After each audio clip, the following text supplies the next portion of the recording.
Je suis Shala Shafik, donc je suis d'origine iranienne. Et je suis française maintenant, bien sûr, après un long exil, la France est devenue mon deuxième pays.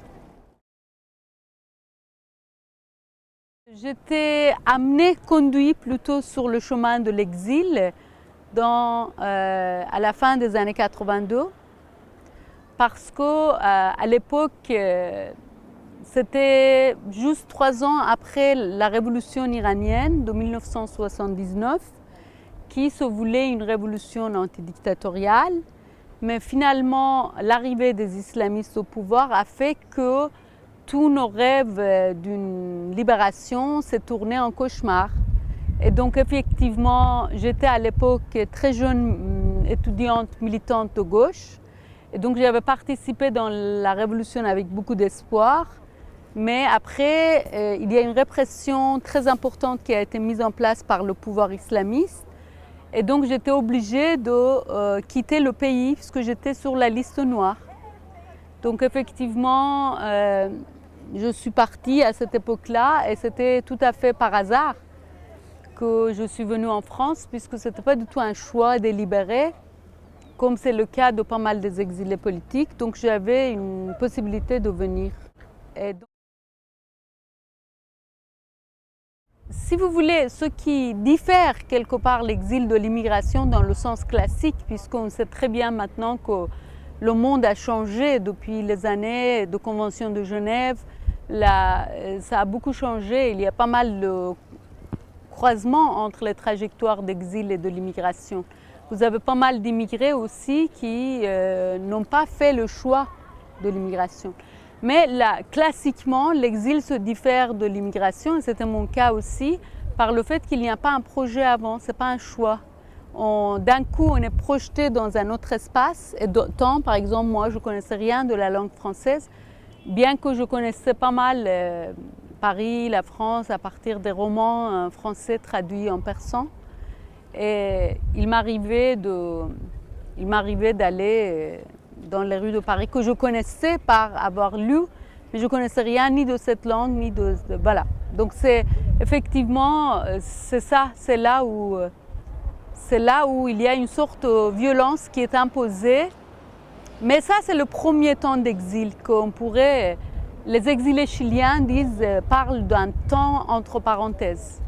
Ça veut dire que vous êtes tellement dans le passé que vous ne vivez pas le présent. Puisque, voilà, et après, vous n'êtes pas ouvert au futur. Ça, ce temps-là, pour moi, a duré quand même presque 2 ans.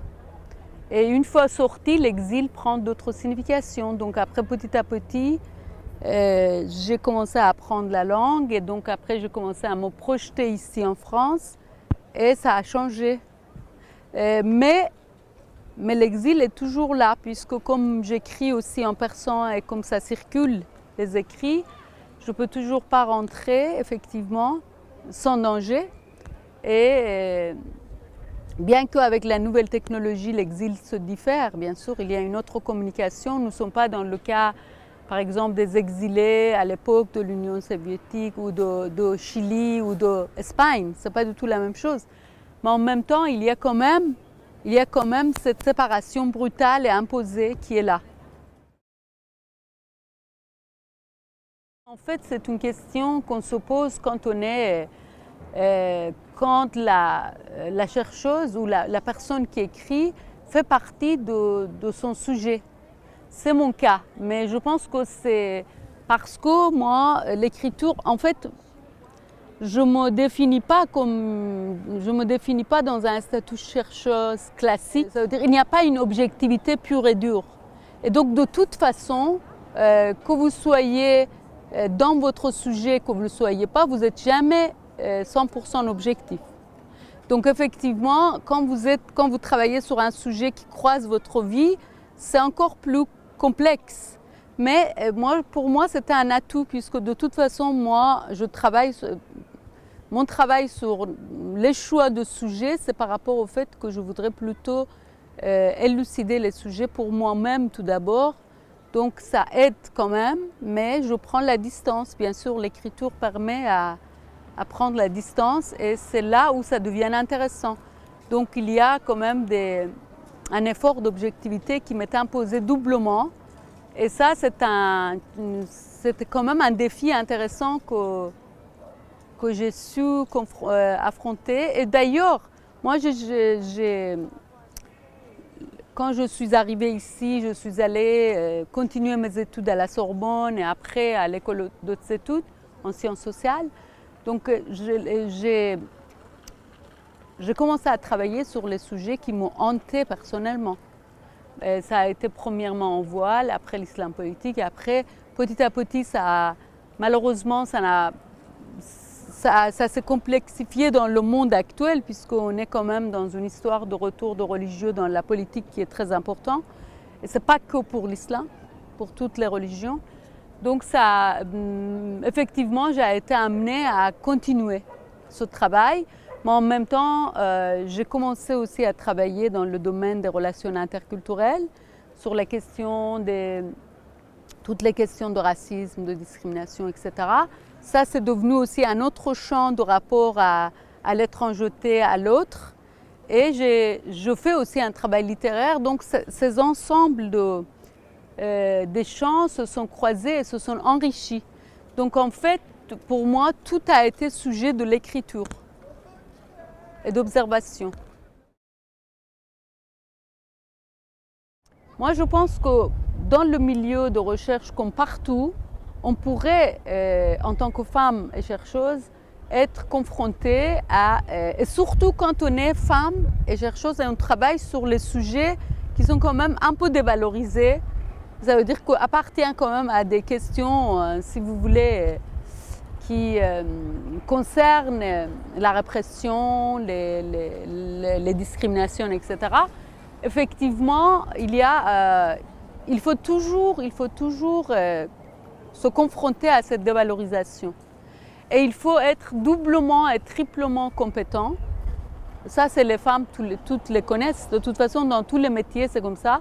Par contre, moi, je pense qu'il y a quelque chose d'autre aussi que j'ai envie de dire, c'est que, par exemple, les personnes qui vont sur ce terrain-là dans les pays dictatoriaux, on sait très bien qu'il y a toujours une ligne rouge. Ça veut dire que certains objets de recherche ne peuvent pas être développés très librement. Mais ça, ce n'est pas dit, ce n'est pas objectivé. Par contre, nous, l'exil, ça m'a permis une liberté d'exploration qui est très chère. Ça veut dire en fait, je peux toucher des sujets tabous qui ne sont pas forcément touchés par les personnes qui ont l'autorisation de rentrer dans le pays. Je pourrais par exemple, j'ai consacré tout un livre sur les répressions politiques, la question de la prison politique en Iran, où j'ai travaillé sur les mémoires des prisonniers. Et ce travail, c'est absolument inimaginable à l'intérieur du pays. Quand je suis arrivée en France, les premières choses que j'ai écrites, c'était des nouvelles. Mais je ne connaissais pas la langue française, donc je l'écrivais en persan. Et donc, effectivement, c'est un travail de, quelque part, imagination, mais aussi un travail très intime. Et ma langue maternelle était, c'est-à-dire je vivais plus dans ce travail-là à l'intérieur de cette langue. Mais quand il y a eu le premier recueil de nouvelles qui a été traduit en français, j'ai eu les lectrices et les lecteurs français qui m'ont écrit et j'ai fait quelques séances de lecture. Très bizarrement et très étrangement, j'ai commencé aussi, ça veut dire, à écrire un peu en français. Donc j'ai commencé à écrire des nouvelles aussi en français, mais c'était plus tardivement. C'est-à-dire ça demandait peut-être une maîtrise, quelque part, en fait, de pouvoir rêver dans une langue, de pouvoir aussi vivre de manière très intime cette langue-là. Mais maintenant, je viens de finir un roman en français et j'espère que ça va être bientôt publié. Vous savez, de manière générale, on sait que l'écriture et l'exil ont une relation intime. Puisque, si vous voulez, quand vous écrivez, je ne sais pas quel écrivain disait, peut-être c'était Miller, qui disait que si vous êtes content de la vie que vous avez, si vous n'écrivez pas, si vous voulez, ça veut dire en fait il y a toujours il y a toujours une étrangeté et quand même une sorte de vécu de l'exil qui fait que vous avez envie de créer un lieu imaginaire quelque part. Donc il y a toujours ça, mais si on parle de l'exil politique concrètement, bien sûr, l'écriture m'a beaucoup aidé de ne pas tomber dans la dépression, puisque quand je suis arrivée ici, de toute façon, à l'époque, j'avais beaucoup d'espoir. Je pensais que les islamistes n'allaient pas durer et j'allais rentrer. Donc je m'étais donné 3 ans, par exemple, 2-3 ans, mais ça a duré. Et effectivement, j'ai compris que c'est moi qui devais rester. Et donc, ce n'était pas une prise de conscience très facile. Et effectivement, par le biais de l'écriture, j'ai commencé à créer. Et cette création, c'est devenu aussi une libération du poids, de la douleur de l'exil. Et ça a fait que une autre dimension de l'exil s'est ouverte à moi, puisque l'exil est très paradoxal. À la fois, ça peut être un lieu de douleur, mais ça peut être aussi un lieu d'ouverture au monde. Et donc, par l'écriture, je suis allée vers cette ouverture-là, cette perspective-là.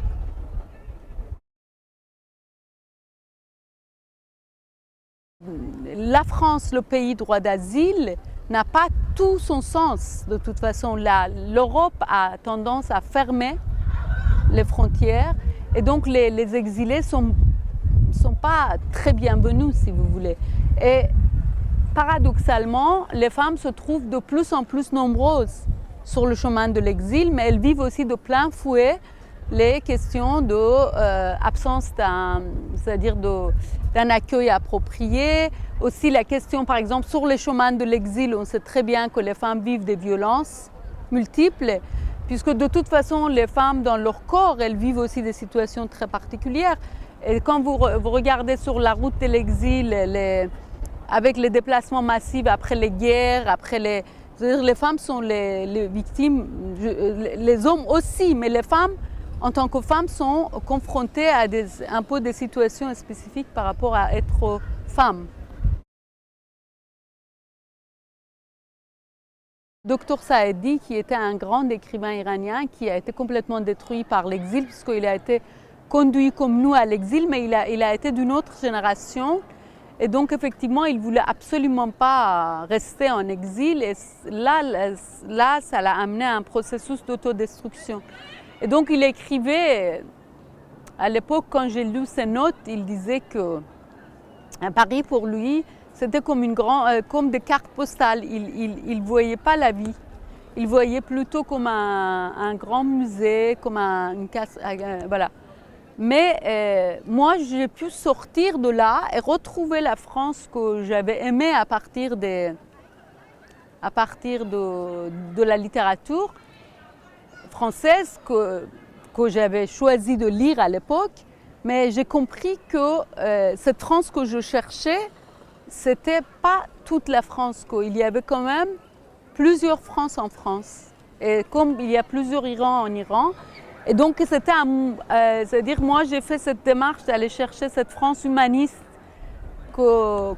qui m'a accueillie et j'ai réussi à le trouver et je pense que c'est là où on sort de carte postale.